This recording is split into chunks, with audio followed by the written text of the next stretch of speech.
tongovavy sy ato anatin'izao fampahalalam-baovao izao manatitra ny araba ny manasanao ampanajana hanaraka ny antsipirim-baovao hatramin'ny farany. Vaovaon'ny raharaham-pirenena avy hatrany anomboantsika ny fiarana amin'ity alina ity. Nisy ny fanambarana nataon'ireo mponina atao amin'ny komina Ampamanga androany. Fanambarana izay manohana tanteraka ny antso izay nataon'ny filoha Marika Ravalomanana. Tany an-toerana mitatitra izay vaovao izay Germain Menjanary sy Taiziniana. Very tanteraka izay tantsaha amin'izao fitondrana izao. Fijaliana aloha iainanay hoy ireo mponina ao Ampamanga. Iaretana tsy fisina, iaretana tsy fandriam-pahalemana. Vao alina, nitrangana alatrompo tao an-toerana, ka novonoin'ireo jolahy tsy lavitry ny tanàna ilay omby izay nangalariny, hoy ny fanazavana. Atraiza marina, ny tena fiahina ny vahoaka ataon'izao fanjakana sy ny fitondrana rajoelina izao hoy ireto mponina ireto. Dia nentin zareo ny navaratra, dia ny ambatona pokeo atsinanana ambatona pokeo ilay omby no tratran'ny mpanaradia, efa maty zany dia nentina nodina katia mahazina indray ilay omby, foky tamin'ny Manjakatopo.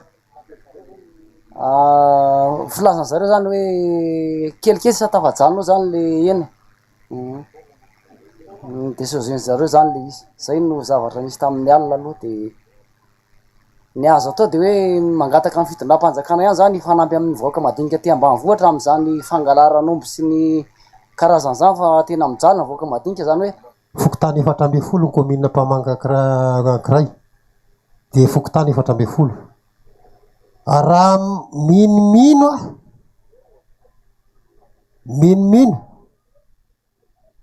fa raha ohatra hoe voisa angamba ny omby very tsy hita sy maty, raha voisa ny omby very tsy hita sy maty tato anatin'ny komina Ampamanga fokotany 400 minimino afa mihoatra ny 200.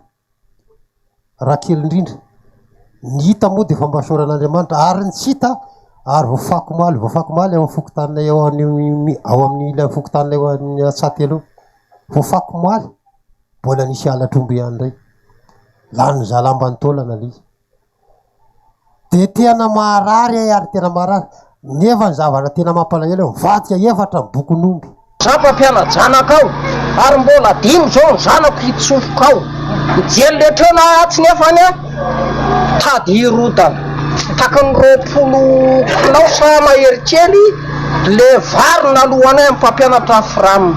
Tsy resaka tsy fandriam-pahalemana ihany fa eo ihany koa ny lafy ny fototra-pitrasa sy ny fanabeazana ny zaza malagasy.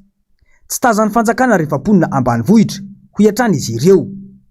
Dia empiry zay mba nanao fivoriana kely tao ny firamina zany, mbola misy ilany kely tsy voatafo amin'ny ilany eo dia tsy hita mihitsy hoe izy ny tena anafo an'le izy hatramin'izao mbola tsy le izy efa enjera le satria mitete le tsy voana dia ao foana zao dia tsy hita ny hevitra vola tsy misy ao amin'ny firamina dia miherikerika fotsiny eo varavarana mitatra ihany ny angetany miala ny biriky zany ny dikany.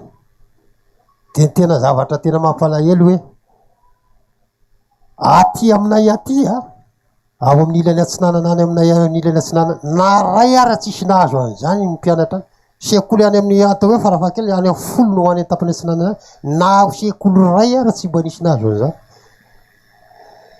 Tiato zay nampanantenaina tamin'izany fotoana zany za président amin'ny lycéato fa eritrereto hoe tsy nandoa vola tamin'ny andro nampidirana mpianatra na ariary azy rehefa nandeha teo fampianarana alohan'ny atongavan'ny vakansy mivadika nandoa volana tsisy afaka na ngamba mihina fa misy ray aman-dren'ny mpianatra ao amin'ny lycée reo olona rehetrarehetra reo fa mivadika naloha indray ny karama amin'ny mpampianatra nefa teo am-piandohana hoe tsy mahazo miteniteny hoe andoha karama amin'ny mpampianatra tsy nanao fanapahana mihitsy tamin'izany nefa noho ny aty amin'le faraparandiva azo vakansy naloha indray ny karama an'ilay mpampianatra. Manoloana ireo rehetra ireo dia mitaky ny firosoana amin'ny fikonan-doam-pirenena ireto mponina ireto. Io izay antso nataon'ny filoha Marika Ravalomanana. Nambaran'izy ireo tamin'izany fa tsy misy afa-tsy izay ihany no isiany fifidianana madio sy mangarahara ka isehoany tena olona fidimbahoaka. Tsy azo ankena intsony izao fitondrana izao hoy izy ireo. Izay vahoaka eto amin'ny komina Ampamanga hita maso eto amin'ny fihaonana eto amin'izao dia manohana ny antsony président Ravalomanana anatanterahana ny vahaolana mangeja ny vahoaka manontolo eto Madagasikara. Fiaonambe national.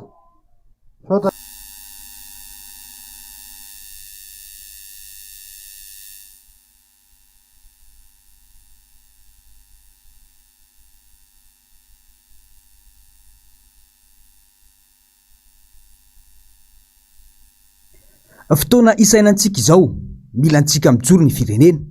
Io no nambarany ny solombavam-bahoaka Rodin Rakotomanjato. Raha niona sy nitafa tamin'ny mpitarika ny antokotoko i Madagasikara, tao amin'ny komina ambanivohitra Ampahamanga, izay ao anatin'ny distrika na Rivonimamo androany. Fameloma maso ny antoko ity no tanterana androany ity, ka tonga niatrika izany avokoa ireo solotena isa-pokotany nanatanteraka ity fameloma maso ity.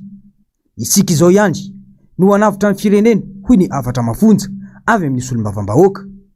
Nanaovana ny lycée indra natao fanjakana mba nanampy vele olona sa nananany iny. Misy vita io mbola io totra mientaka hatramin'ny varavarankely indray ary. Nefa tsika menakavy vakotratra mba hanaovana ho an'ny zanakitsika. De nakaiza izy. Zay ny ainatsika menakavy tsy etorery zany. Fa hitanao iarany mandeha anao zany hôpitalina ino ty zary Mendrandro zany. Mety ho teraka le raha matoa sady mieritreritra ny letrasa de mijery ty za ho teraka. Zany izy efa vola ohatrinona ny menany reny. Zay ny ainatsika menakavy, miala tsiny aho. Ny ainako niaraka taminareo firy taona. Sanantsika zy vao vidiny amin'ny 5,000. Sanantsika satria meny vary kely tsy menaka. Fa tsy napetraka no avy hoe ahoana ny rapitsiko, ahoana ty zanako ty, mba mitovy amin'ny Antananarivo, mba mitovy aminareo any ve ny zanakareo ato. Ianao aty vakitratra, voaka maraina, mbola mpandoavana etra. Anao teleferika indray izy miala eny Ambato be mako Analakely fa tsy te handehany amin'ny arabe. Ianao andoha azy, ianao. Tantsany mandoa an'io mandritra ny 12 taona. De ahoana mbola eritreretanao am'izany? Ianao eto rehefa maketo makatsy Rivonimamo mandrapatonga ndray ndoka zay tago fira zay nakany amany andrefana. Afaty mandroka sarety makaty Karama. Tsy mba nahazo teleferika. Fa miaraka amin'ny omby eny de dao Karama Amelobady Amanjanana. Taorinin'izay moa dia nirosona ny fifidianana ireo birao mandrafitra ny Comtim. Natao ampahibe maso ny fanatanterahana izany, ka ireo solotena rehetra no nandray anjara avokoa. Miisa 12 ireo ndrotsaka ho kandida hitarika ny antoko tao amin'ity komina ity. Itsy ankilany, nitondra voandalana ihany koa ny solombavam-bahoaka, ka nisy ny fizarana arendrina ho an'ny fokotany rehetra. Nambaran'ny solombavam-bahoaka fa tsy ho an'ny zanaky ny mpikatroka irery andry no tokony hisetraka izany, fa ny zana-bahoaka any anatin'ny fokotany. Zaza miisa 70 isaky ny fokotany ao anatin'ny 400 fokotany no mahazo ny anjarany amin'izao arendrina izao. Mijany eo amin'izay vaovaon'ny raharaham-pirenena izay atrandry. Samy niaiky ireo olom-pirenena nalaina feo androany fa hafa ihany ny fiainana tamin'ny fitondran'ny filoha Marc Ravalomanana, ny aina kokoa na ny fitadiavana na ny sakafo, indrindra voafehy ny vidim-piainana. Nanao ny fanadihadiana Ravirazafimaheny eo amin'ny sary ny Toky Ramarova. Betsaka ireo nahatsapa fa ny aina malalaka ary ny asa tsara afaka ny karama-ampy ho an'ny ankohonana nandritra fotoam-pitondran'ny filoha Ravalomanana. Porofo mitohaka amin'ny tenda ny vokatra ireo asa vita ka nisy fiantraikany tany amin'ny isam-batan'olona. Tsy latsaky ny 500 ny arikarena fobin'ny Madagasikara ny taona 3 hatramin'ny taona 9 tafakatra 7.30 amin'ny 100 azy izany ny taona 9 nazon'ny mpitondra fankasitrahana tany am-banky iraisam-pirenena. Rava nefa ireo ezaka rehetra natao ary betsaka ny tsy nitohitsony atao ry ny fanonganam-panjakana ny taona 9 hitataratra nandritra ny tetezamita fa niana antra ny malagasy ny tombo mpivarotra morondalana nanomboka niakatra ny tany vidim-piainana sasatra ny miarina ny Madagasikara ho ny fitenenana. Vao maika nampahantrany indray ny malagasy raha nandray fitondrana ny filohan'ny tetezamita teo aloha tsy mandeha an'izay tokony ho izy ny laharam-pahamehana tapenam-bavy ireo milaza ny marina mirongatra ny endriky ny tsy fandriampahalemana tsy mety tafariny ireo orinasa malagasy toa ny Air Madagasikara sy ny Jirama ho an'ny olom-pirenena. Tsara kokoa ny fidiram-bola sy ny fiainana amin'ny ankapobeny nandritra ny fitondran'ny filoha teo aloha Marc Ravalomanana. mba niadakadana kokoa izao zay tamin'ny andro ravalomana vidim-piainana zany mba azoazo daholo fa tamin'ity zany ny vidim-piainana tena lasa midangana amin'ny fidiram-bola mety tsisy tena lasa mety sarotra mihitsy ny fiainana amin'izao orety ihany namidiko fa na ny gazety sy ny anotra ary mba tena nandeha tsara ihany ny fidiram-bola tena nahampy tsara fa zao dia tena fijaliana mihitsy aloha zao mahazo amin'izao vola misy izay lafo lany hohanina tsisy entana mivaingana tsony amin'izao fa izay lafo dia lany za tena tamin'ny andro ravalomana tena nety ny fiainako vola raha nahita vola isanandro dia mialina zao raha alina tsotsofina vao mahita nefa no vidim-piainana vao maika tena farak'izay midangana mivarotra foana fitadiavam-bolako tany amin'ny 2007-8 tany ofo dia tamin'izany moa le mahazo varotra kiraro sy lamba dia mba betsaka ny tombarotra zao moa le entana kely ohatr'izao ary ny ataonao mbola enjehana dia tsy afaka mba mitady kely mihitsy ianao na mividim-bary mividim-piainana zao miakatra daholo io ary zao ny lasanty sy ny anina zao ny akatra indray dia vao maika inona fa tsy hiakatra ihany ny retsaretsaka any amin'io fa zao ny tena herin'ny fiainana zao zany ny resaka vary sy ny loka zao ny tena manahirana anay fa n'io jereo tsisy fidina fa vao maika ary miakatra ihany dia zay ny mamafy ny fiainana avany tamin'ny ravalomana nge mbola misy vary 500 ary ny kapoaka 300 zao efa 700 vao mihinam-bary dia eritrereto raha tokony 3 kapoaka ny andrahoana zao zany mety efa 2 kapoaka na ray sy tapany sisa ny andrahoana satria le vola miditra tsy betsaka fa kely dia tsy maintsy azonao mahita 10,000 ianao androany dia ino kajinao zany ny hinanana azy arakaraka le vola miditra zany ianao vao ma hoe mihinan-kena zany fa anana foana zany no hoaniny eto efa nanao taxi taloha be zany fa tamin'ny fitondrana valomana zany ny aina kokoa zay ary zany fitondrana valomana nazahoako tomobile fa sofieran'olona taloha dia nahazo tomobile amin'izao fiainana zao nefany tsy hoe no covid na hoe no ninona fa mafy fanjakana koa nefa tsy dia miraran'le transport zay ianao sady presy amin'ny fanjakana ny volam-panjakana ianao nefa ny asanao tsy mandeha amin'ny lohan'ny intsony raha taloha zay tamin'ny andro valomana mahita 3 alina isan'andro ny vola azonay amin'izao zay tena raha 75 tena fa tena miaritra amin'ny valivalo sasany alina satria ianao tsy afaka irolona ny embouteillage mango fotsiny etsy fa za mahita hoe aleoko koa tamin'ny andro valomana satria enjana be ilay zava-misy amin'izao fotoana izao dia fiainana mihitsy ny somary mafimafy dia raha amin'ny asanay manokana zany izao lasa tsy vomay ilay izy lasa tsy mety tsony satria hatramin'ny io zao ny taxi moto tsisy fandraisana ndraikitra mihitsy zao koa zao mibajaja efa mivoaka eny 67 miposy efa mivoaka eny 67 mala zao nandeha tena 67 nahita bajaja anankiroa miasa tsisy olana io bajaja io nefany efa hitako voaka pibliana amin'ny Facebook tsisy fandraisana ndraikitra mihitsy fijerenany mahaola ary fandraisana fepetra manoloana ny vidin'entana no andrasana mitondra kehitriny saingy ny misiosio no haintsy ireo mpanaradia azy mampanantena pokatin'ny malagasy afanao izao saingy ambava fotsiny ihany mihetsiketsika ny antoko-tima amin'izao fotoana izao toy izany etsy amin'ny boriboritany fahin'androany dia tontosa ny fameloma-maso sy fionambe ny vehivavy tima ao amin'ity distrika ity nisany koa ny fanomezana natolotry ny solombavam-bahoaka tima teny antoerana totosoa andriamapantry ho an'ireo vehivavy ireo asin'andriamalala sy tahirina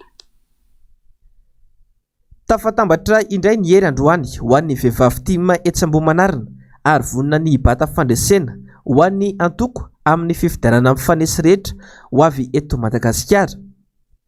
Totosa androany matsy ny fameloma-maso sy ny fionambe ho an'ireo vehivavy tima ao amin'ity distrika ny boriboritany fahenina ity izay notrony solombavam-bahoaka Totosoa Andriamampandry. Anarivony ireo tonga namaly ny antso ary nampiray ny feony ampandesy ny antoko tima hoy ity solombavam-bahoaka ity. Dia ampisehonay eto amin'ny boriboritany fahenina eto Ambohimanarina fa matanjaka ny tima ary hatramin'ny fifidianana rehetra izay nisy dia mbola tsy misy ny tima ety Ambohimanarina. Ohatra zao tamin'ny fifidianana solombavam-bahoaka dia 130 foko tamin'ny 130 foko tany dia naresy ny tenanay tao anatin'izay. Wala amin'ny porofona koa izay tamin'ny fifidianana filoham-pirenena sy ny fifidianana kaben'ny tanàna. Noho izany zany dia mbola ho amafisina ny tima zany indrindra fa ireo vehivavy izay maro anisa eto Madagasikara ary eto amin'ny boriboritany fahenina fa matanjaka ny tima ary ampiompona zany ny hery ao anatin'izay. Akoatra ny vehivavy tima moa zany dia misy fikambanana maro zay tonga koa zany nanatevina ny vehivavy tima zany amin'izao fotoana izao. Ary fifaliana ho anay zany no mandray izay misy ao vehivavy avy any amin'ny fikambanana hafa avy amin'ny antoko hafa zany zay mivadika ary nanampy ny vehivavy tima zany ao anatin'izay. Ny tima moa dia tsy manavaka ao anatin'izay. Ho avy koa ny fifidianana zay ho avy dia tsy maintsy apetraka eto boriboritany fahaenina mbola ampisehoana zany fandresena ary ataona mezinezina hatrany ny fandresena ao anatin'izay. Fety be makotrokotroka moa no nataony vehivavy tima tetsy Ambohimanarina androany. Voavondrona ny hery izay fitaovam-piadiana mahery vaika entina hibatana fandresena amin'ny taona 2024. Nofarana ny solombavambahoaka Toditsoa Andriamampandry tamin'ny alalan'ny fizarana nofikena amin'ny tampihavanana sy fanomezana maro moa ity fotoana androany ity. Fa tsy mbola nivany olona ny fampianarana ambony hatramin'izao ny fanjakana mihitsy no tsy manana finiavana amazy ho ny solombavambahoaka no sady mpampianatra pikaroka Toditsoa Andriamampandry. Jessica Miray manofy Andriamalala. Tsy mety tafarina mihitsy hatreto ny fampianarana eto amintsika. Tsy mety alandromiromo na ny fanabeazana fototra na ny fampianarana ambony. Dia fanontaniana mipetraka avy hatrany hoe inina potehina ve sa tsy lahara-pahamehana mihitsy. Marary tanteraka ity sehatra ity saingy tsy hita mihitsy izay finiavan'ny fanjakana mahazy. Raha tsy ilaza afa-tsy ny olan'ny CSS efa naharitra volana maro. Manahirana mihitsy zany ny eny amin'ny université amin'izao fotoana izao fa tena hoe mikatso zany ny université. Noho niza no ny ataon'ny mpitondra fanjakana ao anatin'izay. Efa lany tetenivony ny antemera rotote le fizakantena le autonomie financière ao anatin'ilay izy fa ny ACC zany no misakana an'ilay izy. Dia mahagaga ilay izy zany eo koa zany ny zavatra indemnité ny heure complémentaire zay tokony azon'ny mpandraharaha ny mpampianatra dia tsy omena zany ao anatin'izy. Mba meteza zany nareo eo amin'ny plasin'le mpampianatra zay miasa mikaroka dia nefa ny fanjakana zany misakana an'izany tsy manome an'izay zony zay zany ao anatin'ilay izy. Raha mba ny karamanareo ny tsy omena nareo le mpitantanareo na ny indemnité anareo. Raha tiana handrosa ny firenena iray dia ny fampianarana no omena sehatra. Raha tiana hopitehina ihany koa dia ny fampianarana no atao atsirambina. Aiza tokoa moa no anana ho avy raha tsy misy fampianarana vanina? Antsoavy no atao. Mpampianatra pikaroka hoe mba jerevo reto ny fampianarana ny université fa mijanona ilay zana-bahoaka tokony hianatra ireo zana-bahoaka ireo.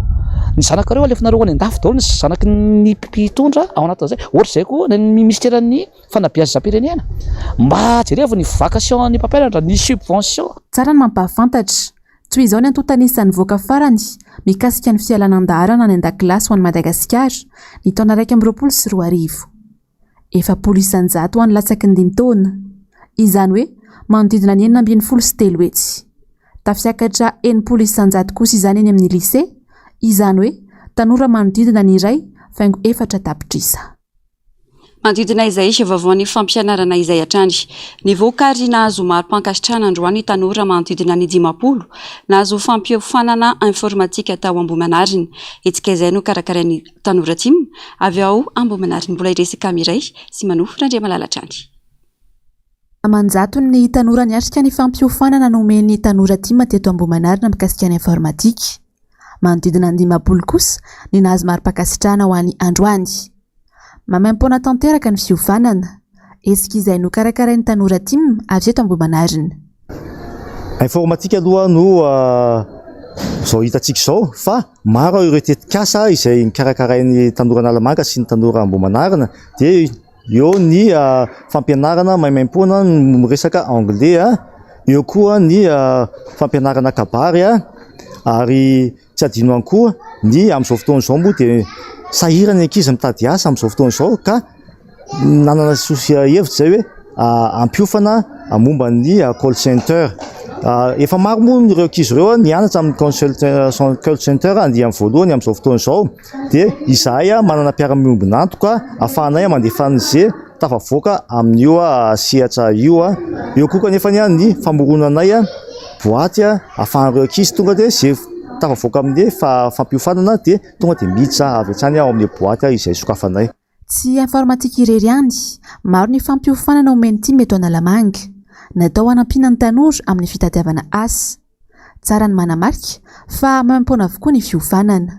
Betsaka le fiofanana izay omena ny tanora ary tsy eto Ambohimanarina ihany fa manerana ny Analamanga zany dia maimpoana avokoa zany ireo iarahantsika malala zany moa fa sahirana zao ny tanora tsy misy ny asa, sahirana ny tanora amin'ny traikefa izay tokony omena anazy dia izay no mahatonga anay zany hoe atao maimpoana avokoa ny fiofanana rehetra izay atao eto zany akoatra ny fiofanana ho an'ny tanora izay sehatry ny asa dia misy koa ny tanora izay fanomanana fanadinana dia misy ny cours maimpoana zany izay omena an'ireo tanora manala fanadinana ofisialy, eo ny BPC, eo ny baccalauréat ary maro zany ny fampiofanana akoatran'izany ny fampiofanana araka ny tenenin'ny président teo ny fampiofanana arak'asa, ny fiompiana koa, ny fiompiana trondro ny sehatry ny asa rehetra ary rahantsika malala fa izany no kapoakan'ny président Ravalomanana izay apita ho an'ny tanora ankehitriny koa. Andiany voalohany ity nivoaka androany ity. Efa mianatra ny andiany faharoa amin'izao ary efa misokatra ihany koa ny fisoratana anarana amin'ny andiany fahatelo. Tsy manavaka antoko ny fanomezana fampiofanana ataon'ny tanora dimy.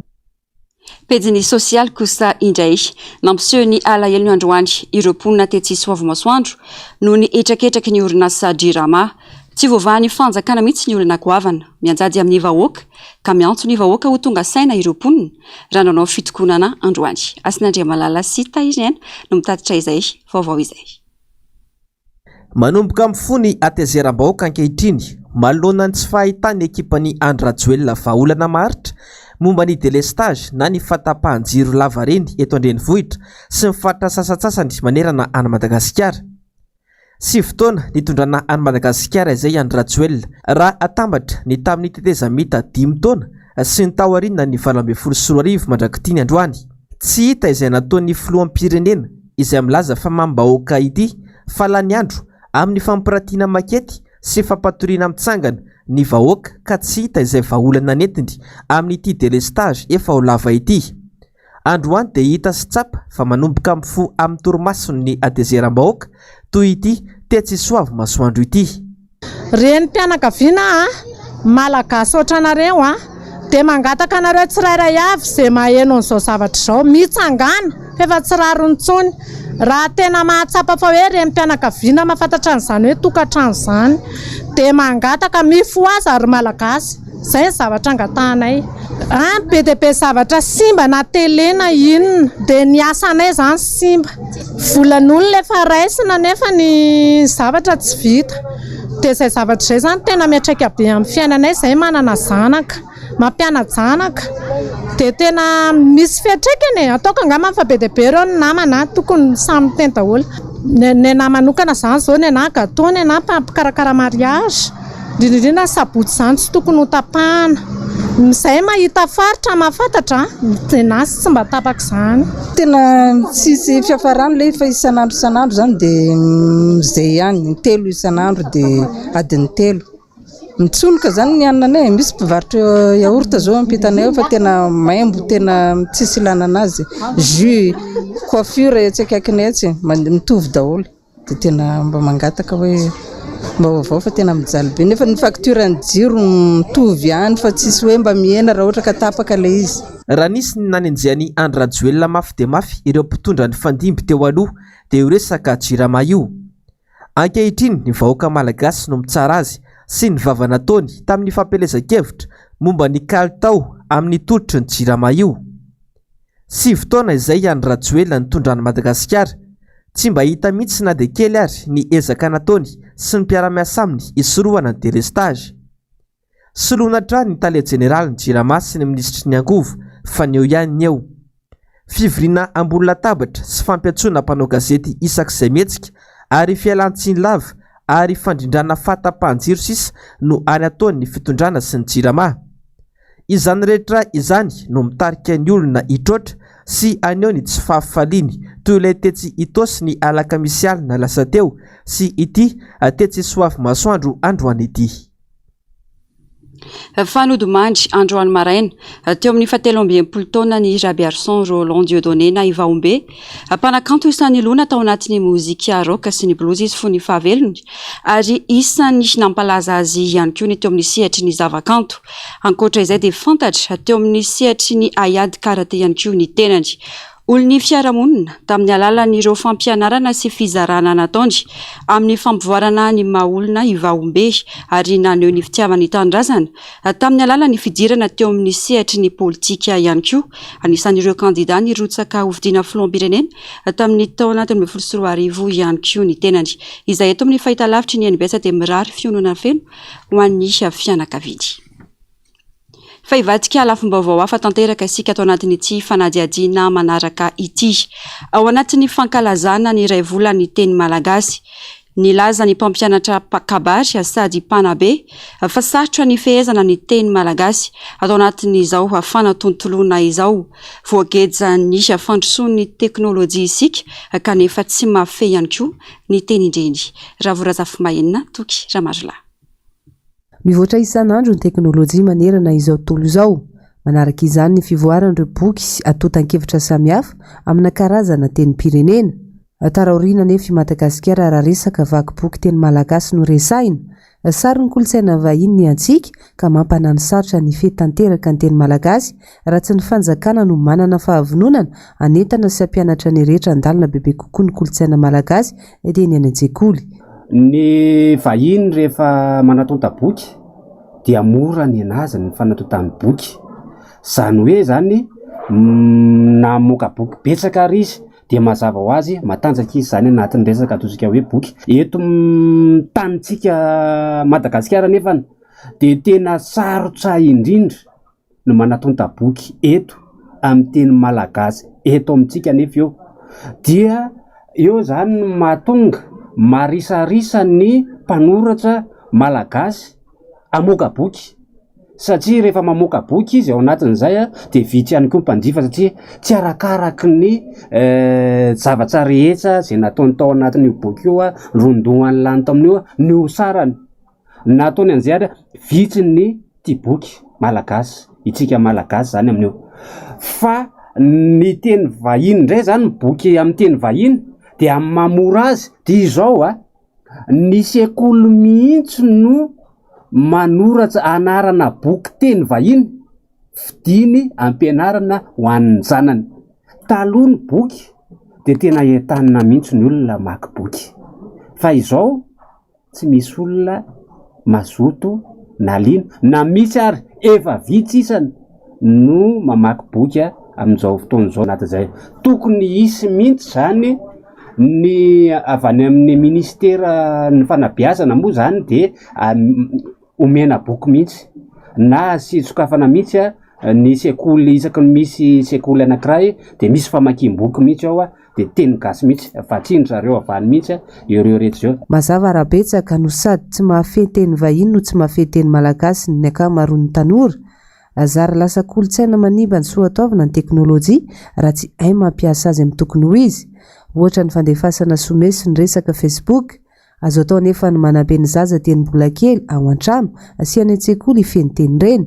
Na izany aza, tsy afa-be litsony amin'ny teny vahiny isika ary tsy afaka hikatona amin'ny kolontsaina ireo hafa firenena. Satria zanantsika amin'izao zany lasa tsy mahafehy ilay ataontsika hoe teny farantsay ranoray no sady tsy mahafehy an'ilay ataontsika hoe teny gasy ranoray. Ny antony mantsy ny mampatsy mahafehy amin'ilay izy dia efa ilay resahantsika be dia be teo ary ny akamaroantsika ray aman-dreny rehefa mampianatra zanaka dia apetsantsika ho an'ny tsekoly fotsiny ilay fanabeazana fa tsy araha-mientana. Fa rehefa iaraha-mientana ilay izy dia manampy ny any ampianarana, manampy ny ao an-trano dia hiainan'ilay ao an-trano mihitsy ilay resaka teny gasy ao anatin'izay. Ny vahiny anie tena liana kokoa zao amin'ny tenintsika fa itsika malagasy mantsy dia izao indray ny toetsaintsika malagasy zany ao anatin'izay. Rehefa nianatsika dia ny zavatra ao an-tsaintsika dia hiasa. Rehefa hiasa nefany ny teny farantsay no manampy kokoa rehefa miasa fa ilay teny gasy tsy manampy any amin'ilay resaka momba an'ilay asa de lasa mirona kokoa any am'le teny farantsay ny olona rehefa mielehibe izy ka iroso amin'ilay resaka asy fa ambaniny lay resaka momba ny malagasy ao anatin'izany. Ny atsika zany tokony lahara-pamehana ataotsika zay ifehezantsika an'ilay atsika fa tombony ho an'ny olona mahay teny pirenena hafa ao anatin'izay tombony zany fananany an'izay ataotsika hoe fahaizana teny hafa izay. Andriany koa ny teniko ny any hafa ihany koa feheziko ny tsirairay no tokony ahafeny tenany aloha amin'ny teny gasy ho iatrany ny mpanabe manjifa ny vita malagasy indrindra ny boky ary mampita ny fitiavana famakiana ny boky malagasy any amin'ny zanaka. Tsy atonona ihany koa ny mampiasa ny teknôlôjia amin'ny tokony ho izy tsy manakona ny kolontsaina malagasy. Any Mahajanga misy ny fitanilany eo amin'ny fitantanana ny toby fiantsonana nasionaly sy regionaly any amin'ny faritany ranambarany ireo mpisehatra amin'ny fitaterana any an-toerana saika ahitana tsy fanaran-dalàna any amin'ny toby fiantsonana regionaly raha ny nambaran'izy ireo izay tsy fanaran-dalàna izay anefa dia anisany mitarika sy mahatonga ny lozam-pifamoivoizana matetika mitatitra izay vaovao izay sa mamonjy MBS Mahajanga. Tsy mitovy ny fitantanana samy garotière eto Mahajanga amin'izao fotoana izao na ny garotière régional sy ny garotière national. Raha ity garotière national ity no resahana dia maro rivotsipika tsy maintsy ny arahana ary tsy maintsy arahana rehefa mivoaka an'ity garotière ity ka ho any amin'ny sora national. Manaraka an'izany tsiprieny ireto coopérative ato anatin'ny sora national ireto fa ny olana ho ihany izy ireo dia eo amin'ny sora régional izay tsy manara-dalàna mihitsy amin'izao fotoana izao. Efa mihoatra ny ray metatra tokoa mantsy ny entana hoentin'izy ireo raha ohatra ka aotra 20 cm ny tena ara-dalàna. Efa mivoaka eto amin'ny tobi-piantsonana ny fiara dia misy ny contrôle au départ. Efa mijory amin'ny contrôle au départ ny fiara dia takina ny kasibosy tsy maintsy manao kasibosy ny mpanjifa rehetra ao anatin'ny fiara. Faharoa manaraka an'izany ataony visite teknika, jerena ny jiro, jerena ny pneu, jerena ny crémaire, jerena ny pare-brise. Anefa ny olana rehefa misy tsy tomombana kely ny ray amin'ireo na déclinon tamin'ny fotsiny ara dia tsy avoakandreo eo amin'ny vavahady ny fiara. Pare-brise koa ohatran'izany raha misy fissure pare-brise dia tsy maintsy tsy avoakandreo fa mila soloina amena fisy. Asa atao zanan-kalafo na mizana mitandrin'ila ny fitantanana samy garotière satria ve zany fa misy ny tomobile ny olona ambonimbony ao amin'ity régional ity no mahatonga manao an'izany. Iangaviana atsika rehetra zay manjifa sy mitatoka mba hitovy re tompoko ny lalàna satria ohatra misy ny fanavakavana. Fa raha ohatra koa zany raisina ohatra eo mpitondra fanjakana sy izay mpitatotra rehefa enta mpitondra fanjakana izy iny miteny mihitsy ireo hoe namaseka voay tsy mihinana namany. Ka raha entana polisy izy iny gendarme mila vany, raha entana gendarme izy iny polisy mila vany. Ity ihany koa ny namantarana fa tsy milamina mihitsy na lam-pirenena faheniny indrindra fa eo amin'ny sandahalo mangany fotsiny ny fanratsiany lalana izay mampikeo ambondramamy ka tsy anatsiranana antsoavo ny anamboarana ny lalana. Ny lalana tena mafana zany amin'ny resaka sandalo taloha vao mitsofoka ambondramamy anao vangolin'ilay lala ratsy na dia eo manerinery aza fa misy manakana fa misy manafika. Miala amin'io abekoratsaka koa misy manafika. Miala amin'io ankiriko koa misy manakatra alohan'ny akatra ankiriko eo. Miala amin'io an-tsarbon. An-tsarbon io alohalo kely ny croisement ambody mandresy fa milalana RS6 mandeha ambany. Dia fa iny lalana iny zany raha misy lalana ratsy dia tsy maintsy misy ohatran'izay foana misy olona manafika dia misy manafika. Vaovao ny fanatanjahantena Oulian Tsarabe Jauna roapolo taona sy Arvon-Jonathan Ravel roapolo taona no isolo tena ny Madagasikara mandritra ny fiadina ny tompon-dakeran-tany amin'ny taranja Lomano. Ity fifananana iraisam-pirenena ity izay atao any Budapest ny 17 Jona ka hatramin'ny 3 Jolay ho avy izao. Vao avy nahavita fiofanana nandritra ny herintaona tany Russia i Oulian izay mpilomano matianina. Efa niaro ny voninahitry Madagasikara tamin'ny fifananana maro maneran-tany sy lalao nosy Zambak'anjany ihany koa i Jonathan Arvondy izay efa azo fiofanana any Thailande ihany koa. Fara amin'ny vaovao avy any ivelany nosy ny avy ny gouvernemanta britanika omaly tamin'ny alalan'ny ministry ny ati-tany ny didim-panjakana mirakitra ny fanaovana ny extradition an'ilay mpamorona ny Wikileaks ity Australiana ity izay endiana ny États-Unis ary mety higadra hatrany amin'ny 570 am'zato taona an-tranomaizina. Mitatitra izay vaovao izay Onjalalaina Ranaivo Manana eo amin'ny sariny Mathieu Princy. Andro maizina ho andreo mpanohana ilay mpamorona ny Wikileaks Julian Assange omaly Zuma. Ity lehilahy Australiana ity izay enjehana any États-Unis ary mety higadra hatrany amin'ny 570 taona an-tranomaizina noho ny famoahana antota taratasy tsy ambaratelo na document confidentiel. Efa nataon'ny ministry ny ady-tany Britannika Priti Patel omaly Zuma ny sonita amin'ilay didim-panjakana mirakitra ny fanaovana ny extradition an Julian Assange ho any amin'ny fitsarana Amerikanina. Raha efa naharitra fotoana ela ny fifanolanana mahakasika ity raharaha ity teo amin'ny firenena rotota. Nanamafy kosa etsekilany ny vadiny voapanga fa hiady hatramin'ny farany na dia izany azany zava-misy. Hiady ary ampiasa ny fomba rehetra izahay. Hoy izy nandritra ny valandresaka ho an'ny mpanao gazety nataony. Nanamafy ihany koa ny mpisolo vava fa hampiakatra ny raharaha any amin'ny fitsarana Britanika ato anatin'ny 14 andro. Ary raha ilaina ny hitondra ny raharaha any amin'ny fitsarana Eropeana momba ny zon'olombelona dia ho ataon'izy ireo izany. Tapitra hatreo ny fampalalam-baovao tony kilasy tongivavy. Mankasitraka fiainanao nanaraka izany hatramin'ny farany Global News avy hatrany. Ao aorian'izay ny fandarana ahoana marina na orainao. Ao aorian'izao fa fampalalam-baovao izao ho an'ny androany dia ny horonan-tsary indray miseho mitondra ny lohateny hoe Interceptor no orainao. Eto amin'ny fahitalavitry ny NBS Rampitso alady kosa dia ny horonan-tsary mitondra ny lohateny hoe Fathers 2. Mirary farany herinandro sambatra ho antsika rehetra ary mirary sosady ho an'ireo rian'ny mpianakaviana rehetra hankalaza ny fety indray Rampitso ny tenako mametraka ny veloma mandrapitafa tony kilasy tongivavy ho amin'ny manaraka indray veloma tompoko.